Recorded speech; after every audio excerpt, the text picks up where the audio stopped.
இருக்கல பண்ண முடியாது అని சொன்ன என்ன பண்ணுவேని ఎవరున్నారు చేయడానికి నన్ను అడిగితే నా వల్ల కాదు నాకు అసలు నాకు వద్దని బాబు ఈ కష్టాలు ఇవి నాకు ఇలా ఎవరు లేరు అంత న్యాచురల్గా ఆ క్యారెక్టర్లో ఇమిడిపోయి ఆ క్యారెక్టర్ని అంత బాగా చూపించడం అన్నది దేవా తప్ప సారీ ధనుష్ తప్ప ఇంకెవరు లేరు ధనుష్ నీకు బెస్ట్ యాక్టర్ అని చాలా మామూలు అయిపోయింది మాకు ఎప్పుడైనా వస్తే వావ్ నాకు వచ్చిందో నేషనల్ బెస్ట్ యాక్టర్ అనుకోవాలి తప్ప నేను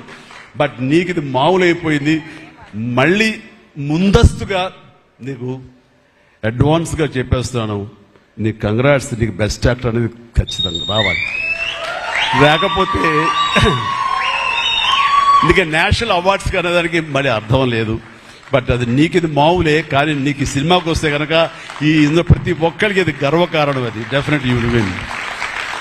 ఫెంటాస్టిక్ ఇక ప్రొడ్యూసర్స్గా మన సునీల్ ఉన్నాడు సునీల్ భారత్ వీళ్ళిద్దరికంటే కూడా వాళ్ళ నాన్నగారు నాకు అత్యంతమైనటువంటి గౌరవనీయులు అంత పెద్ద మనిషి ఆయన అంత నిక్కార్సైన మనిషి ఈ సినిమా బిజినెస్లో అంత ఆనెస్ట్తో ఉండే మనుషులు ఎవ్వరు లేరు నాకు తెలిసి నాగార్జున ఎవరి కాళ్ళకి దండం పెట్టడు ఒక్క మీ నాన్నగారికి తప్ప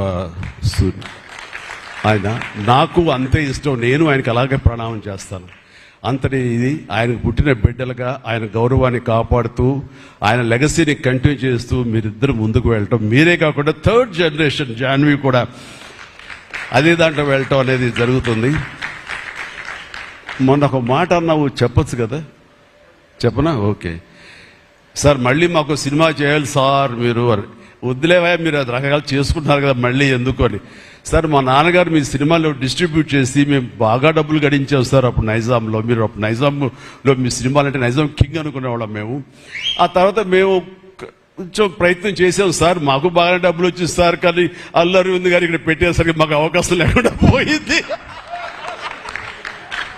ఏమనట్లే ఇప్పుడు అది కట్ చేసేస్తా ఆ ముక్క లేదు అది ఎడిటింగ్లో తీసేస్తాలే అంటే సికింద్రాబాద్లో గీతార్స్ పెట్టారు కదా అందుకే మీకు సినిమాలు రాకుండా పోయి సరే పక్కన పెట్టేద్దాం ఆ తర్వాత మీ థర్డ్ జనరేషన్ జాహ్నవి సినిమా తీసి ప్రొడ్యూసర్గా అమ్మాయి రావాలనుకుంటుంది అనుకున్నప్పుడు I wish all the best for her ఇప్పుడు కలుస్తానన్నాను